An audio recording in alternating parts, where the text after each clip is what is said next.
Hello guys, स्वागत है आपका आपके अपने चैनल लॉजिकली लीगल में। तो आज हम बात करने जा रहे हैं छत्तीसगढ़ जुडिशल सर्विसेज के बारे में। हम देखेंगे कि छत्तीसगढ़ जुडिशल सर्विसेज का एग्ज़ाम पैटर्न क्या रहता है, साथ के साथ हम देखेंगे इसका सिलेबस क्या रहता है और इस सिलेबस को कैसे कवर किया जाए, क्योंकि अब जैसे कि आपको पता है कि सिर्फ 2 मंथ्स रह गए हैं अप्रॉक्सीमेटली। 2 मंथ्स के अंदर ये छत्तीसगढ़ का एग्ज़ाम हो जाना चाहिए। तो इस हिसाब से अपन मान के चलेंगे कि 2 मंथ्स में छत्तीसगढ़ का एग्ज़ाम हो जाएगा। उस हिसाब से अपन अपने सिलेबस पैटर्न को कवर करेंगे और साथ के साथ हम मेंस के जजमेंट राइटिंग्स के बारे में भी बात करेंगे। तो इस वीडियो को एंड तक देखना ना भूलिएगा, ताकि आपका कोई भी टॉपिक मिस ना हो जाए, स्पेशली जजमेंट राइटिंग वाला पोर्शन और जो आपका बाकी प्री से रिलेटेड मैं बात करने वाला हूँ सब्जेक्ट्स के बारे में, वो भी आपका मिस ना हो। तो चलिए लेट्स बिगिन। तो जैसा कि आप सभी को पता है कि छत्तीसगढ़ लोक सेवा आयोग का जो एग्ज़ाम है वो डिक्लेयर किया गया था और जिसके अंदर टोटल 32 सीट्स हैं। कितनी सीट्स हैं? टोटल 32 सीट्स हैं, और जिसमें से जनरल की 13 सीट्स हैं। तो और 13 में से जो रिज़र्व्ड हैं वो 3 रिज़र्व्ड हैं, यानी जनरल की कितनी सीट्स हो जाती है? 10+3, यानी वुमेन के लिए हो गई 13 और मैन के लिए हो गई 10। तो ये आप ध्यान रखिएगा कि आपके लिए जो मैन है उनके लिए 10 सीट्स है जनरल, और जो वुमेन जनरल है उनके लिए 13 सीट्स हैं। तो ये तो हो गई कि कितनी वैकेंसी इन्होंने निकाली थी छत्तीसगढ़ में। और अपन इसमें देख लेते हैं कि इसका एग्ज़ाम किस पैटर्न बेसिस पे होता है, किस तरीके से इसका एग्ज़ाम होता है। सबसे पहले होता है, जैसे हर स्टेट में होता है, प्री, फिर मेंस और फिर होता है इंटरव्यू। प्री हो गया अपना 100 मार्क्स का, मेंस हो गया अपना 100 मार्क्स का, और इंटरव्यू हो गया अपना 15 मार्क्स का।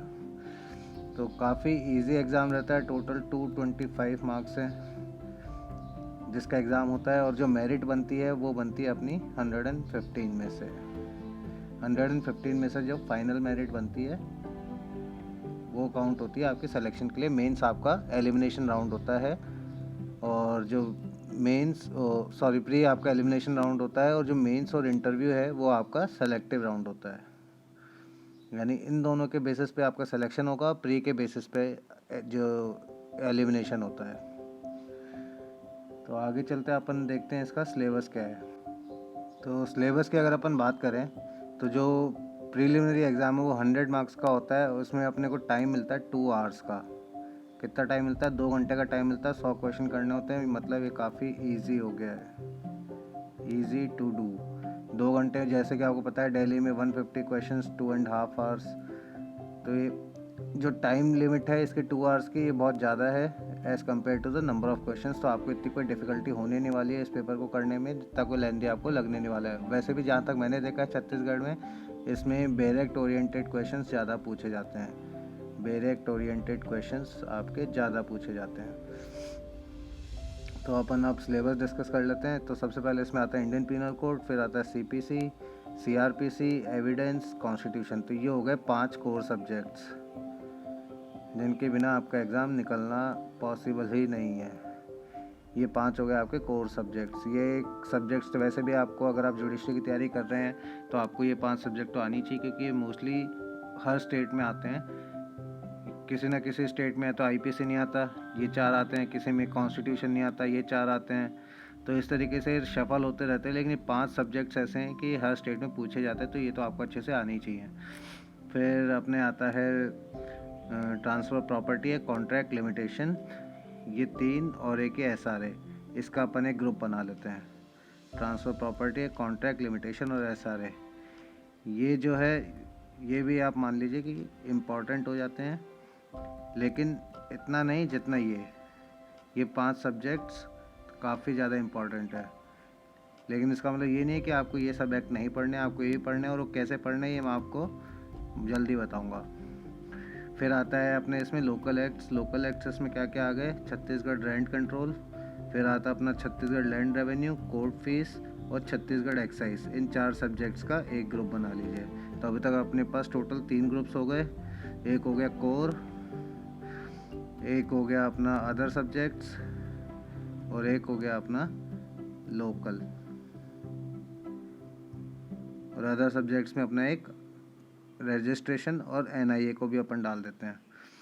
जो कि काफ़ी इजी एक्ट है। इसमें अपने को सब कुछ नहीं पढ़ना होता। अगर आप पेपर एनालिसिस करेंगे तो आपको ये सब समझ आ जाएगा। फिर इसके बाद में अपन बात करते हैं जो होता है मेंस एग्ज़ाम होता है। मेंस के अंदर होता है अपना सिर्फ 100 मार्क्स। छत्तीसगढ़ एक ऐसा है जहाँ पे 100 मार्क्स का मेंस होता है और इसमें आपको ज़्यादा लोड लेने की ज़रूरत नहीं होती, क्योंकि इसमें सिर्फ 2 जजमेंट और ट्रांसलेशन पूछा जाता है। ट्रांसलेशन कैसे? English to Hindi and Hindi to English. तो ये भी आपसे पूछा जाता है। ये 10 मार्क्स का आता है और जजमेंट आता है आपका 40 + 40 सिविल एंड क्रिमिनल। 40 सिविल का, 40 क्रिमिनल। ठीक है। फिर इसके बाद में और जो जजमेंट राइटिंग है इसके बारे में हम डिस्कस करेंगे थोड़ी देर में। उससे पहले अपन देख लेते हैं कि वाइवा के बारे में क्या कहता है। वाइवा किस तरीके से होता है इसमें। तो वाइवा अगर देखें तो होता है 15 मार्क्स का। जैसे कि आप देख सकते हैं ओनली 15 मार्क्स वाइवा। तो 100 तो हो गया मेंस और 100 हो गया अपना 15 हो गया अपना वाइवा। 100 + 15, 115 में से मेरिट बनती है। जो फाइनल मेरिट आती है सिलेक्शन की वो 115 में से बनती है। और ये जो 100 मार्क्स है प्री वाले, ये सिर्फ एलिमिनेशन के लिए है। एलिमिनेशन। तो अब अपन आगे देखते हैं कि अपने को क्या अप्रोच होनी चाहिए सब्जेक्ट्स को पढ़ने की और किस तरीके से अपने को हर एक सब्जेक्ट को उठाना है और कितनी देर में उसको फिनिश करना है। तो इसको पढ़ने का तरीका क्या हुआ कि सबसे पहले अपन इनको 3 ग्रुप्स में बांट लेंगे। 3 ग्रुप्स में, ये ग्रुप नंबर 1, ये 2 और ये 3। जैसे कि अपन ने बात की थी कोर सब्जेक्ट्स, फिर अदर और लोकल।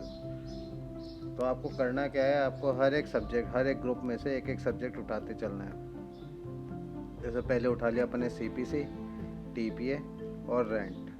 अब अपने को करना क्या है कि जैसे अपने को टॉपिक्स डिवाइड कर लेने हैं कि जैसे सपोज़ करिए अपने को CPC अगर आज पढ़ रहे हैं तो CPC में सबसे पहले अपने प्रीवियस ईयर पेपर्स निकाले। क्या निकालेंगे अपन निकालेंगे प्रीवियस ईयर पेपर्स और उन प्रीवियस ईयर पेपर्स को अपन एनालाइज करेंगे। क्या करके कि अपन सारे जितने भी प्रीवियस ईयर पेपर्स हैं उनको अपन निकाल के देखेंगे कौन कौन से इम्पॉर्टेंट एरियाज़ हैं CPC के। इम्पॉर्टेंट एरियाज़, जो इम्पॉर्टेंट एरियाज़ अपने को निकल के आते हैं प्रीवियस ईयर पेपर एनालाइज करके, उन सबको अपन अच्छे से पढ़ेंगे। मोस्ट इम्पॉर्टेंट हो जाते हैं वो, मोस्ट इम्पॉर्टेंट। और साथ के साथ में अपन ये काम करेंगे TPA के साथ भी। और रेंट कंट्रोल अपने को पूरा पढ़ना है कंप्लीट। और रेंट कंट्रोल में से बेसिकली अपने को ज़्यादातर क्या देखना है, अपने को सेक्शंस भी याद होने चाहिए और उसके अंदर का कंटेंट भी। अब कंटेंट कैसे याद होना चाहिए? कंटेंट ऐसे याद होना चाहिए कि जैसे अगर जजमेंट के हिसाब से देखा जाए तो जजमेंट के हिसाब से जो एविक्शन ऑफ टेनेंट्स है वो काफ़ी इंपॉर्टेंट हो जाता है और जुरिस्डिक्शन वगैरह इंपॉर्टेंट हो जाता है। लेकिन जो अगर प्री के हिसाब से देखा जाए तो प्री के हिसाब से सीधे सीधे उसमें आपसे सेक्शन पूछ लिया जाता है, या फिर जो किसी सेक्शन में अगर टाइम लिमिट दे रखी है तो टाइम लिमिट आपसे पूछ ली जाती है। तो इस तरीके से आप अपने रेंट कंट्रोल को भी पढ़ेंगे। और साथ के साथ में एक साथ में आप 3 सब्जेक्ट्स करिए, टाइम डिवाइड करिए। हो सकता है आपका CPC ख़त्म ना हो और रेंट ख़त्म हो जाए, तो रेंट के बाद आप उठा लीजिए लैंड या फिर कोर्ट फीस या फिर एक्साइज। इन तीनों में से कोई भी एक उठा लीजिए। ठीक है। अब होगा क्या कि सपोज़ करिए आपका CPC ख़त्म हो गया, सपोज़ करिए CPC आपका ख़त्म हो चुका है और यहाँ से आपका TPA और SRA ख़त्म हो गया और आप आए लिमिटेशन पे। ठीक है। और यहाँ से आपका ख़त्म हो गया रेंट, कोर्ट फीस और एक्साइज। ये 3 सब्जेक्ट्स आपके ख़त्म हो गए जब तक आपका CPC ख़त्म हुआ। फिर आप उठाएंगे दूसरा सब्जेक्ट यानी कि CRPC। अब CRPC के साथ साथ अपने को इधर से जो ग्रुप 2 है इसमें से रजिस्ट्रेशन और कॉन्ट्रैक्ट बचा हुआ है और NIA बचा हुआ है, तो एक रजिस्ट्रेशन उठा लीजिए। अब जब होगा क्या कि जब आपके ये सारे सब्जेक्ट्स कवर हो जाएंगे, अब इतने में आपका लैंड रेवेन्यू भी कवर हो चुका होगा जब आप CRPC ख़त्म करेंगे। तो जब आप कॉन्स्टिट्यूशन उठाएंगे, ठीक है, तो जब आप कॉन्स्टिट्यूशन उठाएंगे तो जो लोकल एक्ट्स हैं, लोकल एक्ट्स के आप रिवीजन कर रहे होंगे सब सब्जेक्ट्स को। क्यों? क्योंकि आपने रोज़ के 2 घंटे आपने पढ़ाई करी, रोज़ के 2 घंटे ग्रुप 3 के लिए आपने रोज़ के 2-3 घंटे पढ़ाई करी और अब आपका कोर्स पूरा हो गया ग्रुप 3 का, तो ग्रुप 3 का आपका रिवीजन चलेगा। ये नहीं कि ग्रुप 3 के सारे सब्जेक्ट्स कवर हो गए तो आप इधर से कुछ उठा लें, ऐसा नहीं। आप इनका रिवीजन करिए। आपको 3 ग्रुप्स में डिवाइड करके हर किसी को पढ़ना है। अब इससे क्या होगा कि आपने जो डिवीज़न किया है, जो आपने बाइफरकेशन किया है, इससे आपके जो सब्जेक्ट्स हैं वो ईज़िली कवर होते जाएंगे, आपके ऊपर बर्डन भी नहीं आएगा और आपको पढ़ने में मज़ा आएगा, क्योंकि आपको एक अलग अलग सब्जेक्ट देखने को मिलेंगे। अब जैसे आप क्या करते हैं कि कई लोग क्या करते हैं कि सिर्फ सीपीसी उठा लेते हैं, कि सीपीसी उठाया, बोला मैं सीपीसी अब तक ख़त्म नहीं होगा जब तक उसको पढ़ता रहूँगा। अब होगा क्या, वो 4 दिन तो पढ़ेंगे सीपीसी, लेकिन 5वें दिन उससे बोर हो जाएंगे, 5वें दिन बोर होकर पढ़ाई छोड़ देंगे। तो ये सही तरीका नहीं है। इससे अच्छा आप पढ़िए, तीनों को 3 ग्रुप बना के एक साथ, ग्रुप 1, 2 और 3, इन तीनों ग्रुप को एक साथ चलाइए। और जब एक भी ग्रुप पूरा हो जाए तो उसका रिवीजन स्टार्ट कर दीजिए साथ के साथ। चाहे दूसरे ग्रुप का अभी आप फर्स्ट टाइम ही पढ़ रहे हो, लेकिन तीसरे ग्रुप का आप रिवीजन स्टार्ट कर दीजिए। ऐसे ही सेकंड ग्रुप और ऐसे ही फर्स्ट ग्रुप। तो ये तो हो गया अपने प्री की बात कि आपने को पढ़ना कैसे चाहिए, किस अप्रोच के साथ पढ़ना चाहिए, और साथ के साथ में अपने को क्या पढ़ना चाहिए। तो ये आपको प्रीवियस ईयर पेपर देख के समझ आ जाना चाहिए। और अपने खुद के भी एक दिमाग का इस्तेमाल करिए कि आपको क्या क्या ज़्यादा अच्छा लगता है पढ़ना और क्या क्या ज़्यादा इम्पॉर्टेंट हो सकता है, और क्या क्या चीज़ें आपको पढ़नी चाहिए। तो वो सब आप भी अपने माइंड में क्लियर रखिए, तो इस चीज़ से आपका क्लियर हो जाएगा।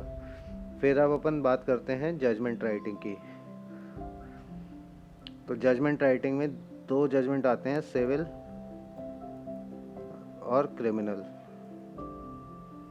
अब सिविल में क्या आता है, framing of issues, framing of issues. और क्रिमिनल में क्या आता है, चार्जेस